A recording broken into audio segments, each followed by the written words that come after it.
All right, so I'm going to just chart the progress of our group in Bamenda, Cameroon. So this is really just for my benefit and probably Seraphin and Ronnie's benefit. I may post this, I may not, I don't know. But anyway, so we have our organization that we're working with, which is Mercy Seed Outreach, and they are a faith-based organization out of Bamenda, Cameroon in Africa. And our contact there is Seraphin, and she is our co-facilitator through the Dorey Method Impact Study, which is a one-year intensive and integrative approach to restoring individuals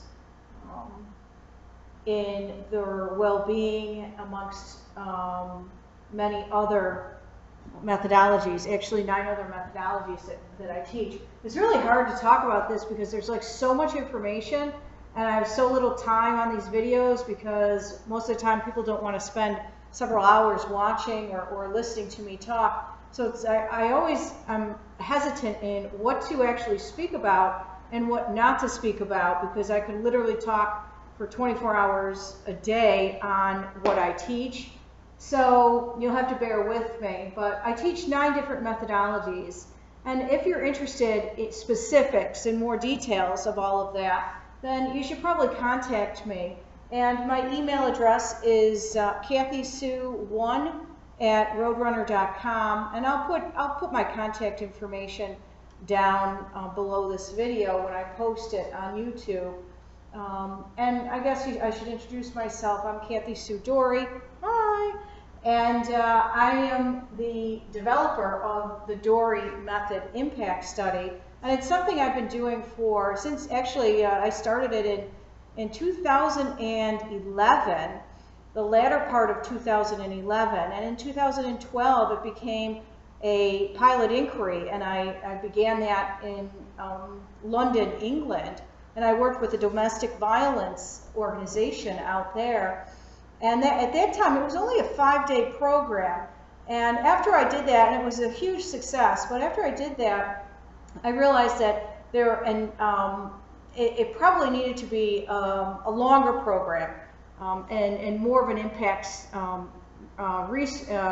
study and more research and all of that. So over the course of the last really 7+ years, I've created this into a full-blown impact study that teaches 9 different methodologies, and maybe I'll add some information on that under this. But so anyway, what I want to do is introduce our cohort, and I've been working with them since March of 2019, and again I'm working with the organization Mercy Seed, but we are also sponsored by Quinnipiac University and their medical school out there, which is the Frank H. Netter Medical School out there. And I'm working with a co-researcher or medical student whose name is Ronnie Patel. And so the 3 of us are working on this impact study over the course of the year, which will finish up probably March of 2020. And her part of this process will probably end at that point, or it may not, I'm not sure. I always will probably stay in touch with all of our cohort members. The objective, the goal of this with Ronnie, is to create some non-traditional protocols for dealing with people who have gone through trauma. And it could be any kinds of trauma. It could be sexual assault. It could be getting into a car accident. There's all kinds of trauma-related incidents that people go through, and there is a conventional and/or traditional approach that has been being used in the medical industry for as far as I can remember, right? So they take this traditional or conventional approach to this, and then there's some untraditional approaches that some people take, but all of these approaches that I've seen, and this is my opinion, but I've seen are like taken out of context separately. So they don't look at an individual as a whole. They look at pieces of an individual and they work on that piece. But this program takes an integrative approach to the person as a whole. We look at their emotional well-being and their belief system, and we introduce creative problem solving, and we also look at their emotional well-being through emotional quotient competencies. We also introduce creative problem solving, like I said, along with the cognitive and affective skills. We also teach self-defense principles because it is, unfortunately in today's day, it is an absolute must. It's a mandatory life skill. And it's not always physical self-defense, but it's also non-physical ways to protect oneself. So we look at a lot of different pathways to restoring an individual into a more emotionally well or healthy being so that they can make really great choices about their lives and their relationships in their lives. And this whole program was built and founded really through the guidance of my Christian faith. Anyway, so when I start the program, I always get learning outcomes from the cohort, and we have up to 16 members. But as you can see, and I'm just going to show that over here, there's just several of them that we are beginning to chart. But when we begin this program, I ask for some of the learning outcomes. What are they here for? What do they want to take away after this year-long program? What are the skills or dreams, or what kind of takeaways do they want? And I'm just going to read that we have here, and there's 12 of them. And one is to gain knowledge that will enable us to improve our living conditions and work, to help us realize our dreams, to gain knowledge and skills to nurture and build our dreams and be successful in life, to acquire skills and abilities to manage stressful situations, to learn problem management and solving skills, to learn and or gain knowledge and skills to start, operate, and manage a business, to learn how to overcome life challenges and to stay focused, to learn knowledge, skills to help change current state, their current state, and to have a better life and or future, to learn how to manage domestic partner violence, to gain more skills and knowledge to contribute to community involvement, to learn self-expression, writing, and public speaking skills and abilities. And the final one was to learn self-defense skills. And one of the things that I did not mention is that this cohort is a cohort at the beginning that was in-trafficked persons, which means they have been either sex and or labor trafficked, and they also could be displaced because in Cameroon, northwest Cameroon and southwest Cameroon are basically in a civil war with the other part of Cameroon, which is the French-speaking part of Cameroon. And then it's almost like if you have a circle and you split it in half, the right side is French-speaking, the left side is English-speaking. And the French-speaking part of the country wants to basically override the English-speaking part of the country. So the people who live in the English-speaking part of the country are in a civil war, basically, and it has been war-torn, villages have been burned, people have been literally killed, and the education framework there for children has basically been just nullified. There is none. And if there are, they are very few and far between, and there are some opportunities for homeschooling for some of these children, but basically it's non-existent. There's no work, there's really nothing for people to make money and to be able to live, basically, and financially and independently support themselves. And the other cultural barrier that's going on here with human trafficking is that it is normal for a family to send one or more of their children out into the big city thinking that they have a better life. They are promised that their children will become educated and they will also make money. But those are falsehoods. And these are cultural barriers that we are currently breaking down. And it's very difficult. It's quite a challenge, because these are families who generation after generation after generation, this is what they do. They basically loan out their children and or sell their children so that they can work out in the bigger cities and send back money to the family so that they can sustain themselves. So this cohort, and I'm going to introduce each one, but this cohort is filled with diversity in regards to how they've been trafficked. It's filled with diversity in ages and so on and so forth. So I'm going to tell you a little bit about Seraphin, who is our co-facilitator, but she is also the founder of Mercy Seed. And Mercy Seed has just become an NGO. And so we'll be looking for funding for many different sustainable blocks that we have envisioned for them and the community within and around Bamenda, Cameroon. And I'll do another video on that at a later date. But Seraphin, I asked her once, why are you doing this? What is what propelled you or compelled you into this line of work? And what she said was, and I'm just going to read this from her words, and her words said, growing up in a trafficking-prone community with very distant social services, almost every family gave at least one or two of their children to families and strangers in the cities with the hope they'd live better lives and financially help their families back home.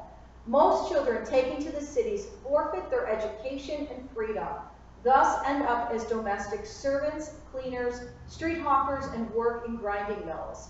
Some women resort to the commercial sex trade for survival, while others live with their keepers, having children with different men.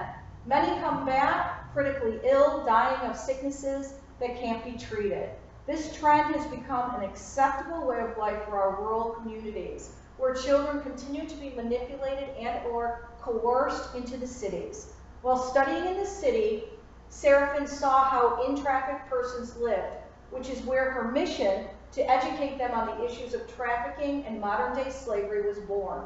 She also saw a need to extend the love of Christ to them with compassion and mercy by giving them life-changing opportunities. Thus, Mercy Seed was created to reverse the pangs of trafficking and modern-day slavery and to give children in trafficking-prone communities an opportunity to lead lives worthy of human dignity. So and this is quite an inspirational woman, and she's a young woman. She's in her early 30s. She's well educated. She is also an educator in the educational system, and she is also a minister in her faith-based ministry. So she's got a lot on her plate with having to keep track of all of these cohort members. She has never done this kind of facilitation before. She is not a creative facilitator, although she is currently becoming one. And this program that I am teaching I'm teaching her all of the methodologies. So not only does she have to learn the methodologies and the pathways, but she then has to teach them out in monthly sessions to each of these cohort members. So she has a huge challenge ahead of her, and she has been doing absolutely phenomenal. And I'm just so proud of her, and I'm continually inspired by her. All right, so I want you to meet our cohort, and I'm gonna, the first one up is and they're in no particular order, but the first one is Barbara, and Barbara is free. Barbara was sex trafficked. She is currently 21 years old, and she has 2 young children. Her dream is to become an owner of a hair salon. And she is, what she believed, and her story was that she was raped after being abandoned by her father and after her mother's death. She was forced to live with a man who physically and sexually abused her. She has since become free. I have paid for her education and vocational training, I should say, as a hairstylist, makeup stylist, and nail technician. And she just recently finished and graduated, and we're just so proud of her as well. She graduated in mid-June, and our first sustainable block at Mercy Seed will be to open up a hair salon so that we can then teach others, teach other women and or men how to, cut hair and style hair and makeup and so on and so forth. So she will be in charge of our first sustainable block through Mercy Seed, which will be the hair salon. She's been going through some tough times currently, actually. The father of one of her children, her little girl, actually stole her and brought her back to his village. Barbara then went after her and took her daughter, back. Her daughter is now sick, and so we're currently trying to get her some medical care, but hopefully she'll be fine. Second one up is Jacqueline, and Jacqueline is also currently free. She was labor trafficked. She is 28 years old, and she has no children currently. Her dream currently is to become a secretary or administrative assistant, and we are currently sending her to school, and she will then become a part of Mercy Seed in the in the administrative portion of that. I'm not exactly sure what that looks like yet. We haven't carved that out, but she is currently being trained in secretarial duties and administrations.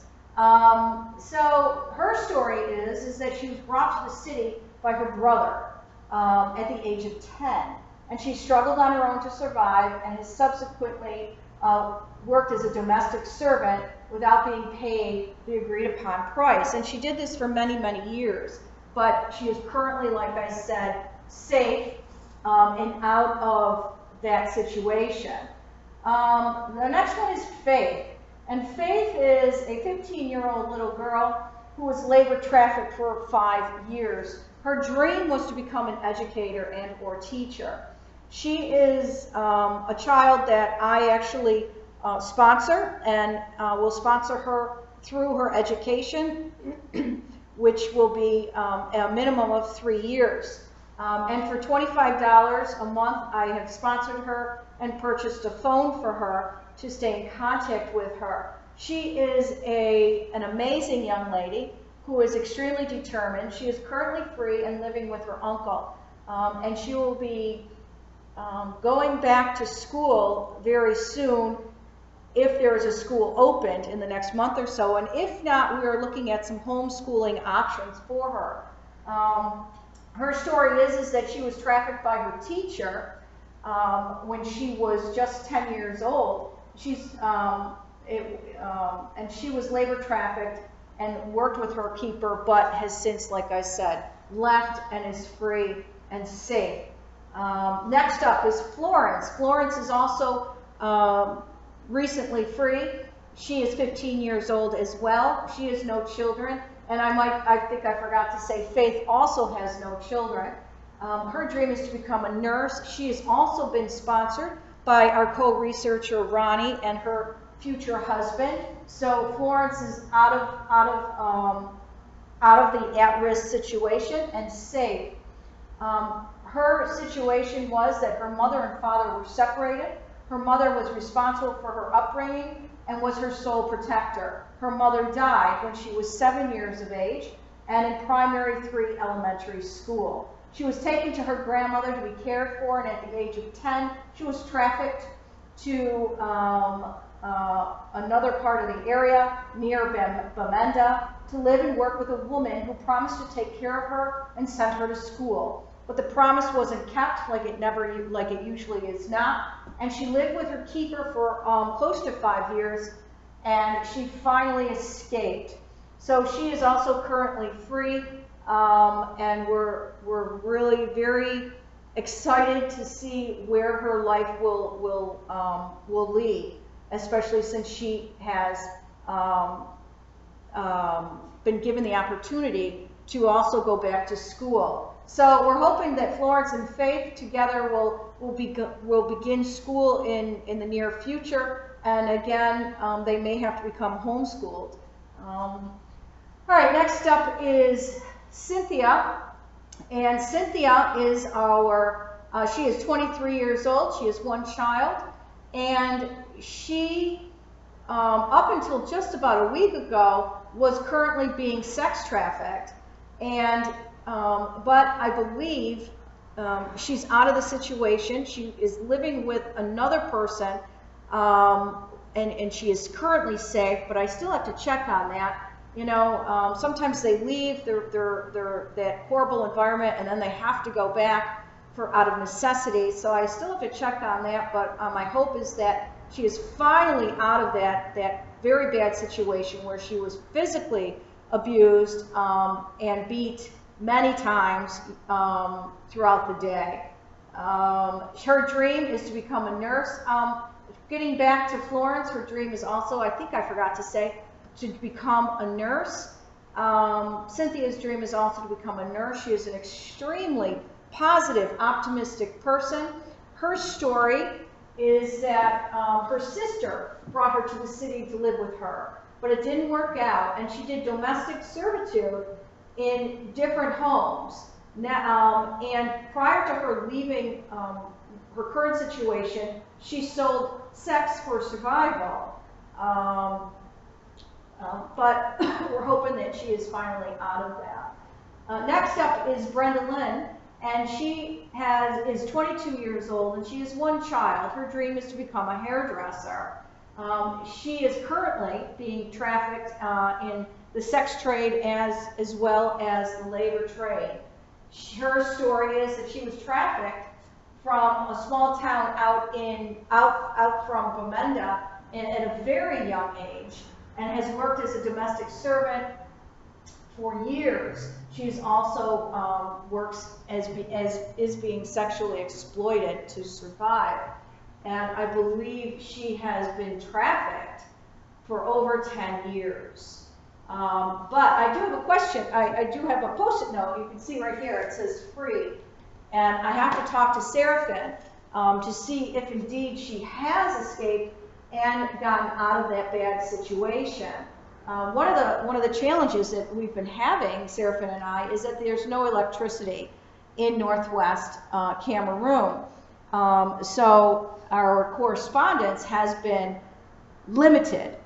So hopefully, though, I think I've found an idea that might work for us in the future moving forward. Next up is Mabel, and Mabel is currently being sex trafficked and labor trafficked. She's 25 years old. Her dream is to become a journalist. And she was trafficked at a very young age for domestic servitude, but has resolved to sex work as a means of survival. And she has no children. Next is Precious. Precious is 15 years old. She has no children. Her dream is to just be educated. And her mother abandoned her with her father, who also later abandoned her to herself. She has no financial means and is at a high risk to be trafficked.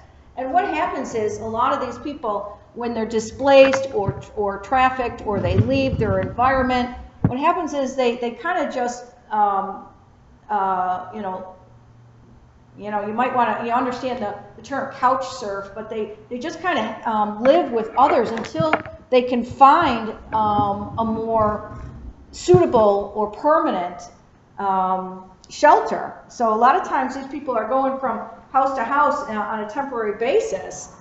But currently Precious is part of our cohort, and she's been doing really very well. So we hope to soon be able to secure her safety and her freedom to get her educated with $25 per month to do that. So currently we have Faith, who is being sustained through myself and my family, Florence, who is being sustained and helped by our co-researcher Ronnie and her future husband. And we're hoping to get Precious set up, as well as Cynthia with her child. So we have a priority, really. The cohort members have been put into a priority list of who needs to be sponsored, first, second, third, and so on and so forth. Unfortunately, we've had to do that in order to help the most needy. Then there's Maribel. She is displaced. Currently, she is 25 years old. She has 3 children, and her dream is to really to have her own farm or work in construction. She lost her husband, and where she was farming for a living. But the Civil War and the conflict has displaced her. She has no support to raise her children, and she has no safe place to live. So she is at a very high risk here for either being labor and or sex trafficked. So, so that's Maribel. Next is Brenda. Brenda has been trafficked, and she's currently being trafficked, sex and labor trafficked. She's 18 years old, and she has 1 child. Brenda's mother was the family's breadwinner before her mother died. Her father and grandmother sent Brenda to the city to learn a trade, but she was sexually exploited and got pregnant. She went home to give birth to her son, who's now 5.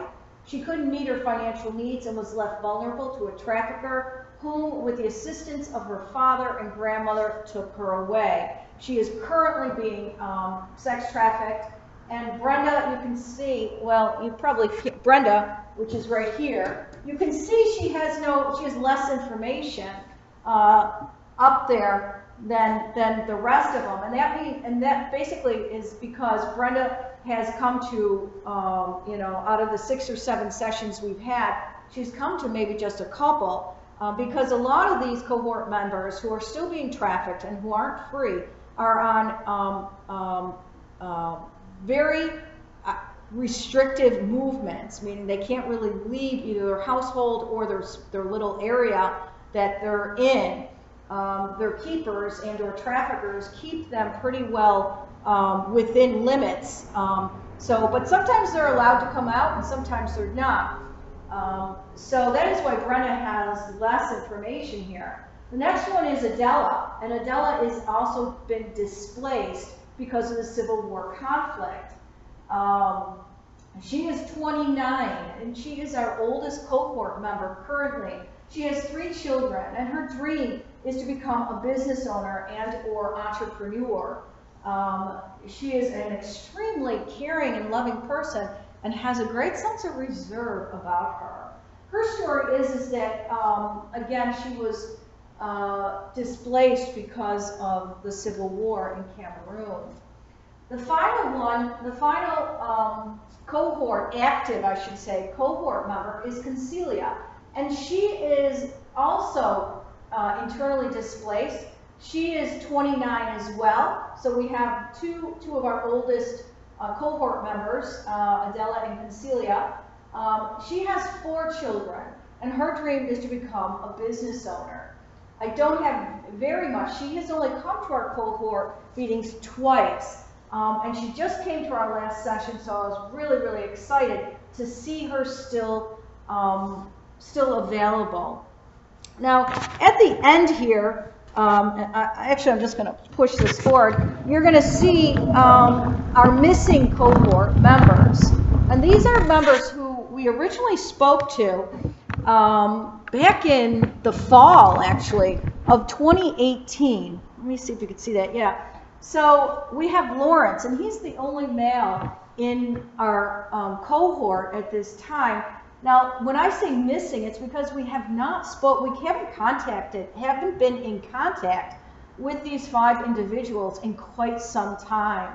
So some maybe have gone home, some we've just lost track of, phones, internet, electricity. They are not, readily available in Cameroon like they are here in the United States. We're actually very, very spoiled here in the United States. So the first one up is Lawrence. And Lawrence is 22, and he is being labor trafficked. And he was trafficked to southwest Cameroon by his uncle, who promised him an education. And he is still and continues to serve his uncle, hoping that someday he will become free and be able to get educated. His dream is to become an electrical engineer. The next one is Charlene, and Charlene is being sex trafficked. She is just 16 years old. We have lost track of her. We don't know where she is. We think, though, that she is living with a group of sex workers in order to survive. She was coerced and lured to the big city by a boyfriend, who then abandoned her after sexually exploiting her.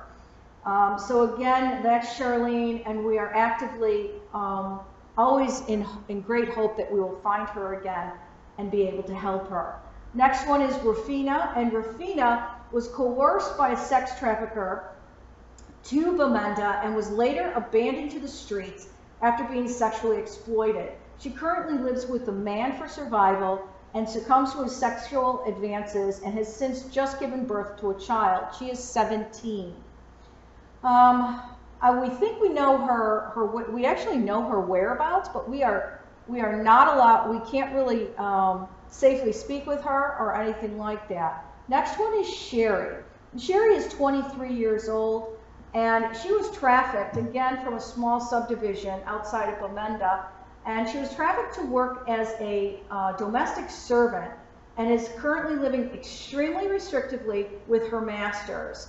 So we have not touched base with her for quite some time, but we're hoping again that at some point that will change. Finally, there's Bridget. Bridget is 24. She was sex trafficked, and she has 3 children. She was originally trafficked into the big city for domestic work, but she currently sells sex for survival, and she lives with a man for shelter alone. Her dream is to become an accountant. We never got to ask Sherry or Rafina or Charlene what their big dream was when we first made contact with them almost a year ago.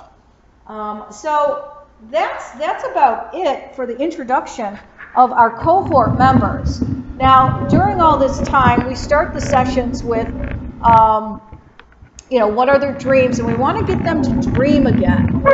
There's a great deal of importance in learning how to dream again, because when you start to dream again, you start to have a sense of hope and optimism for the future and the vision, a vision of their future. So that's why I talked about, what everyone's dream was. Basically, we've been working, even though our impact study started in March of 2019, I actually have been working with Seraphin since I think it's been since July or August of 2018, so it's been quite a while now. And so I can't really talk about their trust circles. We start with their belief system because we want to see, who they are. We want them to understand who they are, because if a person doesn't understand who they are, how are they ever going to make good choices in their lives? Not just choices about jobs and careers or friendships, but also in personal relationships. So let's see. So there's been a lot going on throughout the sessions. Like I said, it's been since March, but I also administer the EQI. The EQI is the Emotional Quotient Inventory, and I administrate that which is before the session 1 in March, and then I do it midway, which is about 6 months in. So we'll be administering, that again in early September. And then we do a post, which is afterwards. So the EQI allows me to see where they are emotionally, and it also gives me a gauge of whether this program, this impact study, what kind of success rate there is to it. So the other thing, which I think is kind of neat, is this past session I asked them what their definition of happiness was. And as you can see, not all of them did the exercise. I don't know why. I haven't had a formal debrief with Seraphin after the session. But I was just going through these, and I find them to be interesting. And the reason I talk about happiness is a lot of people say, oh, they just want to be happy. They just want to be happy. But the goal isn't happiness. The goal is joy. And because joy, you can be happy in a job. You can be happy that your job gives you enough money to go on vacations or buy all this clothes or have a nice car or whatever. but are you content? Do you really, does that job give you complete joy? Does it provide you with a purpose or in life? So the stepping stone is getting people to understand what happiness is. And from happiness, we kind of move forward into joy, because it's important to have joy in your life and to be content with who you are and what you do. So anyway, the initial responses that I got, like from Jacqueline, was that happiness is basically the letting go of botherness. Faith said it's a stage of life where you're living without worries. Cynthia, the letting go of the past to bring new thoughts. Brenda Lynn, when you receive a breakthrough. Precious, when you are free from stress and disturbance. Maribel says, when you have no worries. Adela, when you are free from trouble. And Concelia, when nothing is bothering you. So people initially think being happy means the void of adversity. That you can only be happy if you're, if everything is going along really well, you don't have any problems. That's the only way you can be happy. But that's such an unrealistic perspective, I guess I should say. It's an unrealistic perspective because, some days life, you could have days where everything's going great and you're really enjoying your life. But you can also have days where you're challenge after challenge after challenge, or adversity, or situations, or you're sick, or all kinds of negative things, so to speak, come into your life. And when the negative approaches and intercepts into your life, does that mean that there can be no happiness? And so it's really a perspective change to understand that happiness can occur in adversity and also in happy times, or even just a plateau of life. But when you can understand that happiness is a mindset, and it's a perspective, and it's also a choice. When you can start changing that out, you can start building upon that. Sometimes we have to struggle to be happy. Sometimes we have to demand that of our day to be happy. Sometimes we have to mindfully and deliberately choose happiness as opposed to being, sad or aggravated or frustrated or just depressed or whatever. And when you start choosing to be happy, more so than anything else, in all your situations, in all of the circumstances, good and bad, that's when you're going to start realizing the importance of joy. It's kind of like that bridge from happiness to joy. And when you start to allow yourself to be happy, even in the midst of different circumstances, you're going to find that there's this sense of contentment or peace or understanding that leads to joy. So it's really a journey to go from happiness. Happiness is a stepping stone to joy. And many people, I don't think they really understand. They think it's just, happy, you got to be happy. But they don't take it a step further into joy. And it's sort of like Maslow's hierarchy of self-actualization, right? And most people think that the goal is for self-actualization, but I don't agree with that. I don't. I think that self-actualization, again, is just a stepping stone. I think it's sort of like happiness is a stepping stone to joy. Self-actualization is just a stepping stone to self-enlightenment and to understanding one's purpose. When you really infuse purpose into your life and you start understanding what it means to pay it forward and have a full understanding of servant leadership, that's when you're going to find a sense of peace and a sense of contentment. That's where you're going to find joy. that's where joy thrives. That's where joy lives. It lives with contentment and purpose. So I guess I'm going to stop there. I could talk forever, but this is going over a little bit over 40 minutes. But again, this video, I hope if there's anybody outside of this impact study, you know, the researchers and facilitators, if there is somebody who's outside of that and who wants to follow our journey, we'd love to hear from you.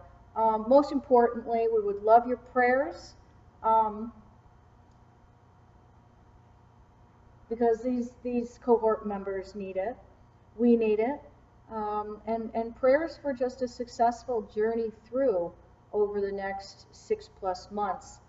And I guess that's it, so I'll stop it there. So thanks for walking with us on this journey and meeting our cohort members. If you have any questions or concerns, I'm readily available in the United States. Seraphin is hard to get a hold of, again, because of living with very little electricity and internet issues, network issues. And Ronnie is in residency. So if anyone has any questions or concerns or would like to help or would like any clarification, you can get a hold of me at my phone number in the States is area code 716-491-4723. Or you can call me contact me via email, and that is KATHYSUE, the numeral 1, @roadrunner.com. So thanks so much.